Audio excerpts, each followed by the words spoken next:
I've brought many teams to Botswana. I think this is the 13th, maybe 14th trip. And the teams have varied in size from 10 people to 28 people. I think the largest one was 35 people. The unique thing about this particular group is that they're mostly from Pleasant Valley Church or in some way connected to Pleasant Valley Church. And this team is a team that I hang out with on the weekends, I play frisbee with, I do music with.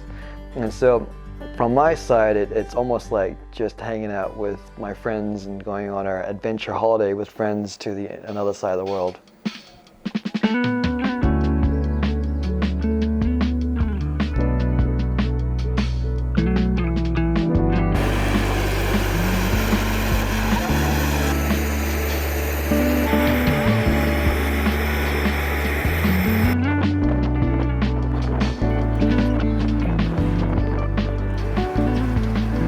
After about 40 hours of flying from Portland to Boston, to Doha, to Johannesburg, and then finally arriving in Maun in Botswana, we went on a safari. And the safari was in the Moremi Game Reserve, which is in the northern part of Botswana. We literally landed there after flying for about 36 hours, got right off the plane, got into the safari truck, drove about 2 hours out to this national park. It was absolutely beautiful. We saw elephants and we saw antelope everywhere. We got to experience our first African sunset that night. It was just absolutely beautiful. Spent the night there, woke up about 5:30 the next morning and got to go out to find some lions, and we had luck that morning. It was pitch black. We were driving about 5:30 in the morning and we saw this male lion probably about 20 feet from our truck. It was terrifying and awesome at the same time. And we just spent the day out in the truck, just being together and seeing beautiful wildlife. We saw hippos, we saw more antelope, more elephants, we saw zebras, just absolutely beautiful wildlife. It was a great day. It was a great first couple of days. I really enjoyed the experience. It's definitely a once in a lifetime opportunity.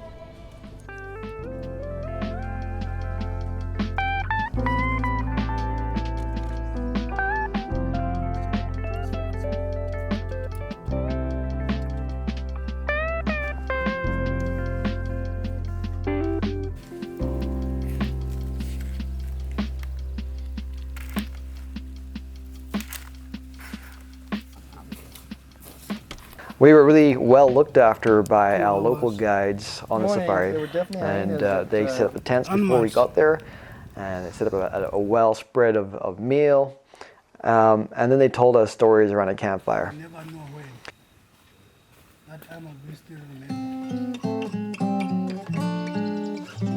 In the morning, they woke us up and set up breakfast for us as well again, and then took us out on a game drive. And on the game drive, they would point out animals and tell us a bit more about those animals. Later that morning on the safari, we ventured off a little further into the wild, and we found a leopard.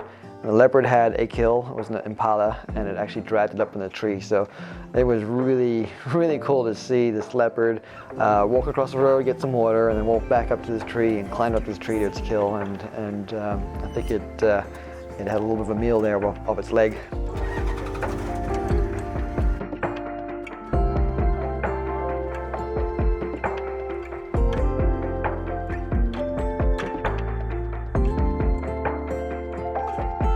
So we are currently here in Hanzi, Botswana. I'm standing next to the guest house we've been staying at for the past couple nights. It's owned by a church member here locally. It's not actually 100% finished, but it's been more than adequate for what we need. We've been very grateful to stay here. During the day, we've been going across the street to where the unfinished orphan center is. We spent a few hours there cleaning up the place a bit, cleaning walls, and then actually spent some time with the kids there in the evening, and we're hoping that it gets finished soon and that it can open. Let's go check out what's going on in the rooms.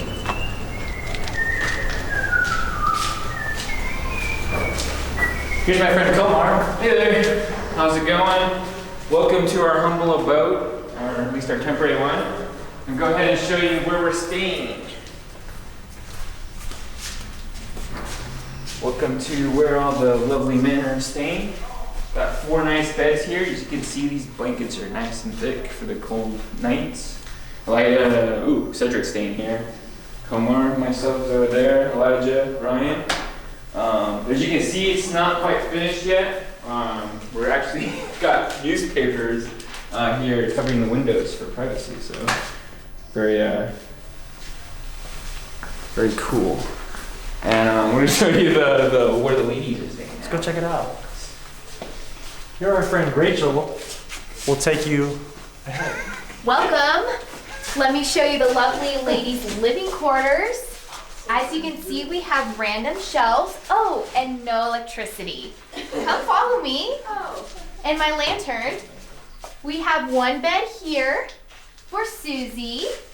And we walk around to our walk-in closet where suitcases are held. Oh yes, and if you'll come further, there is lovely pallets covering up an open doorway. And you'll follow me through this doorway are the rest of the beds and our lovely thick blankets that keep us warm at night. Back around again.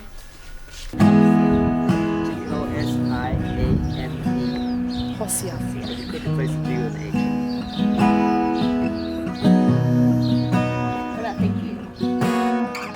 We are in Khansi, which is in the middle of the Kalahari Desert in Botswana. And behind me are buildings that will soon become a daycare center for orphans and vulnerable children. This year, the team is here to inject some energy into the community. The buildings, we've been working on them for probably about 5, maybe even 7 years. And we haven't been able to get them up and running for multiple different reasons.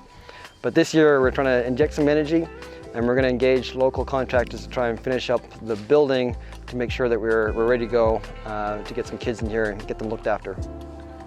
So this team, they're scrubbing the walls, they're trying to make it prettier, and we're doing some small odds and ends around the building. But really our heart and goal is to inject some energy into the community and really let them know that their programs are loved and are cared for.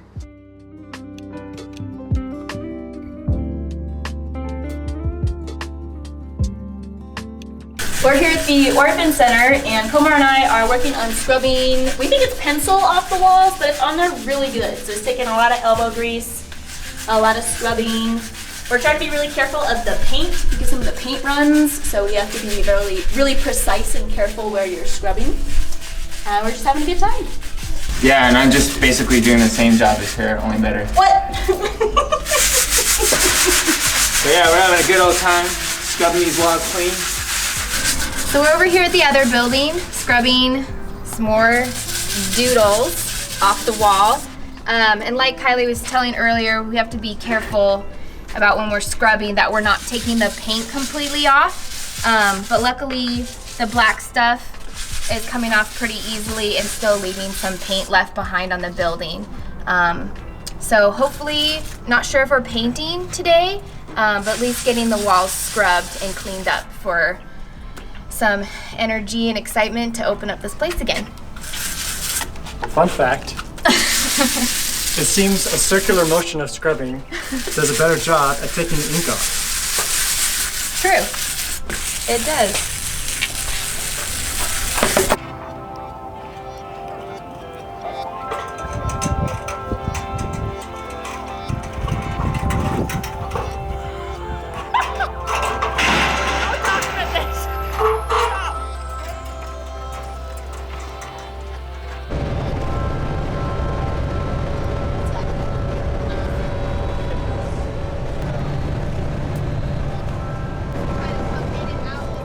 I feel really lucky to have traveled to Botswana with the team that I did.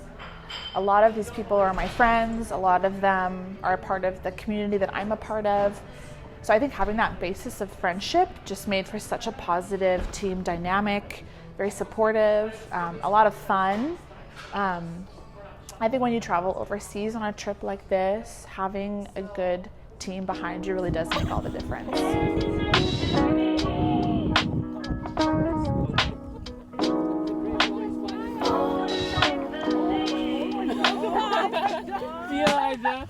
There's a grace when the heart is under fire.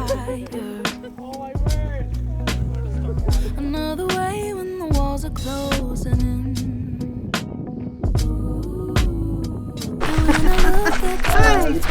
Thank you. Yeah. Can't trip over those bricks, man. You I gotta know watch I will never be alone. out. There was another in the fire, standing next to me. There was Here at Place of Blessings, we are a school specifically meant for children who are less privileged and those who are orphans, which means that what we do in the community, we go out and find children who don't have a better opportunity of going out to private schools, and we take them in, educate them in the best possible way we could ever do, and hope that in growing up they would remember their Creator, as it is our main purpose.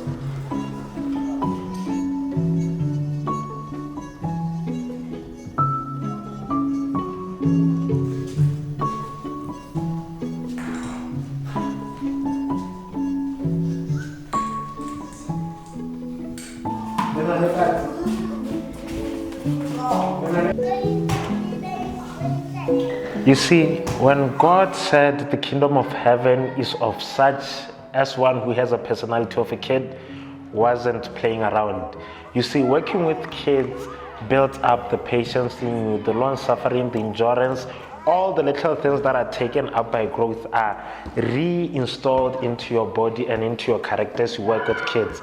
So let me challenge you for a second. Adopt a kid. Find a kid and try to do something good in their life. Make an impact, and soon enough you'll notice that it doesn't work only one way, but it would come back to you in a positive manner.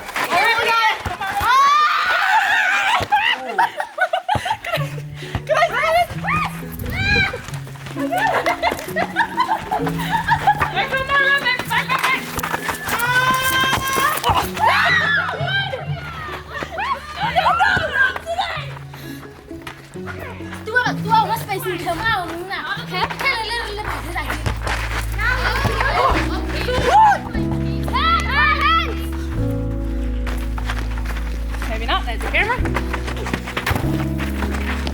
And wait, so did we get to take a shot then? Yeah.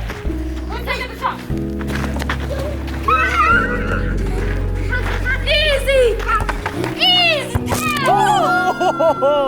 It's okay, it stabilizes, it stabilizes. It's good, it's good. It stabilizes. My heart. Heart. You okay? Yeah. Did I hit the camera? You did. Honey! This is what we do for power at Tamata. We have a generator over there, which is connected to the lights and the outlets. And it's also connected to a water pump, which would pump water from the tank throughout the center for toilets and washing hands and so forth. This is obviously a temporary scenario. We're still working with the town to actually get mains electricity connected here. But it's quite the process. And at night we'll lock this generator up inside the building and make sure it's safe. So there are wires out here at the moment, but these are all hopefully temporary until the permanent electricity is connected.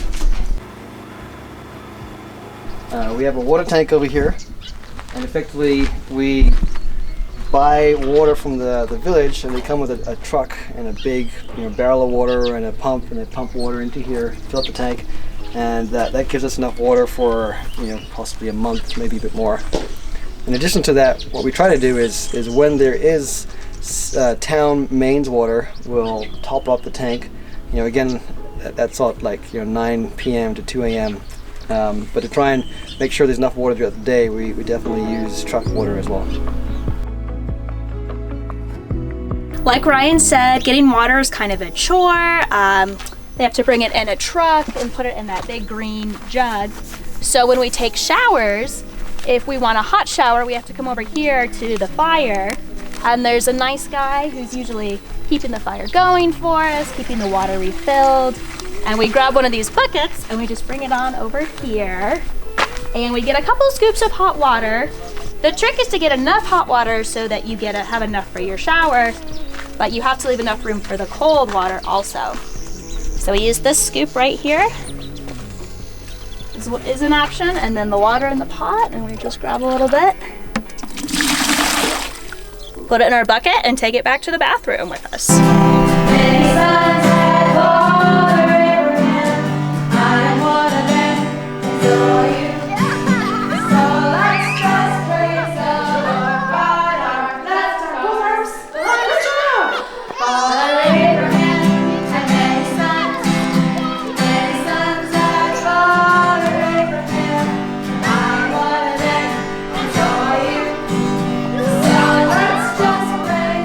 This year we have a group of 9 volunteers from the United States, and our mission is to really give the center a bit of an uplift by painting. You can see the painting in the background, and we're also trying to give the kids an additional sense of self-worth. And what we're doing there is doing a little photo book for each individual child. It'll be specific to each child. Their photo from their face. On the inside it'll say things like this is their favorite color, this is favorite animal, favorite sport, to really try and give the kids a bit of sense of self-worth.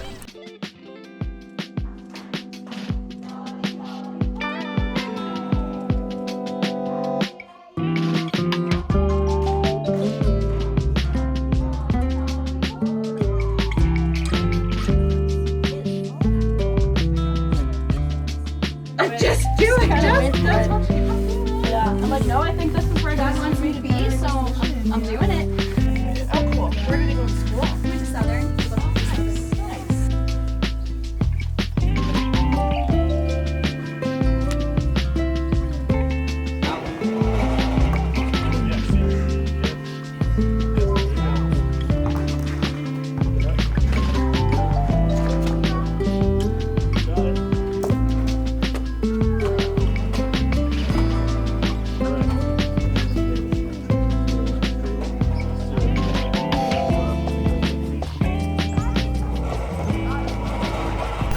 So today we had a lot to accomplish. We divided up into a couple different teams.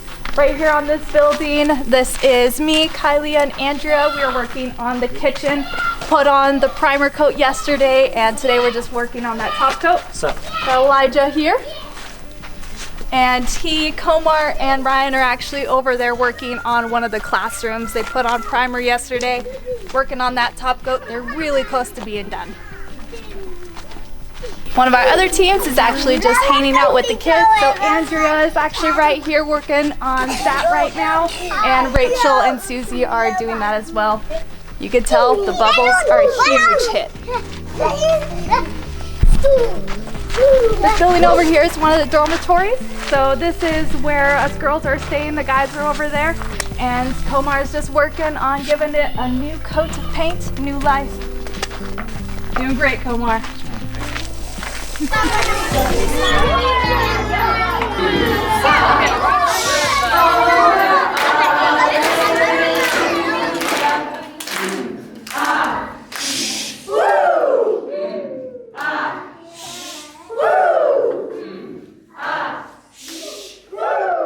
We're in Mañana at Place of Hope, which is the 3rd orphan care center that we're visiting on this particular trip. And as you can see behind me, it's just bustling with energy and excitement and life. There's about 35 kids that are here daily, and this particular center varies from 30 all the way up to about 60 kids. This particular center has been running for a few years, and it's one that I am really proud of being involved in terms of getting up and running. And it's because of the stories of the kids that I'm most proud of. The teachers today were just sharing me some of the stories of the kids, and especially one child who was brought here and they didn't think that the kid would be able to make it because the kid has HIV/AIDS and was very skinny and malnourished. But in playing with the kid today, the child looks really healthy and active. So those stories make me feel really good and proud about the center.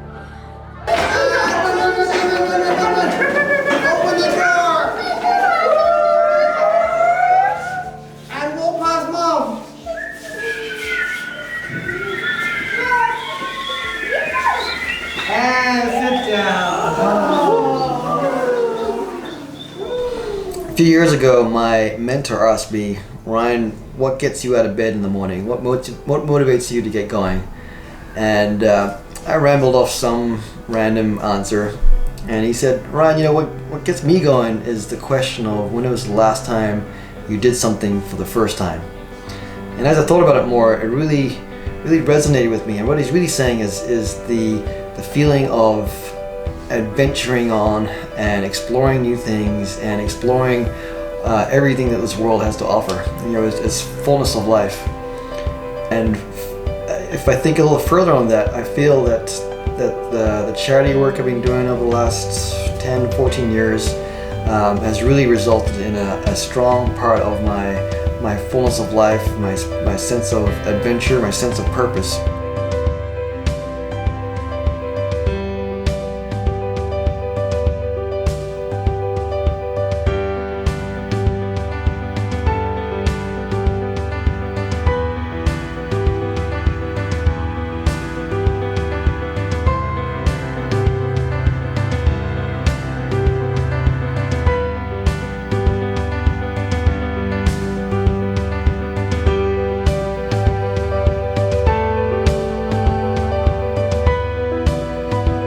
So my calling to you is to look for avenues where you can serve people, where you can walk along other people, because I can guarantee you it'll result in adventure, it'll result in fun, it'll result in learning new things and propelling your life to whole new levels.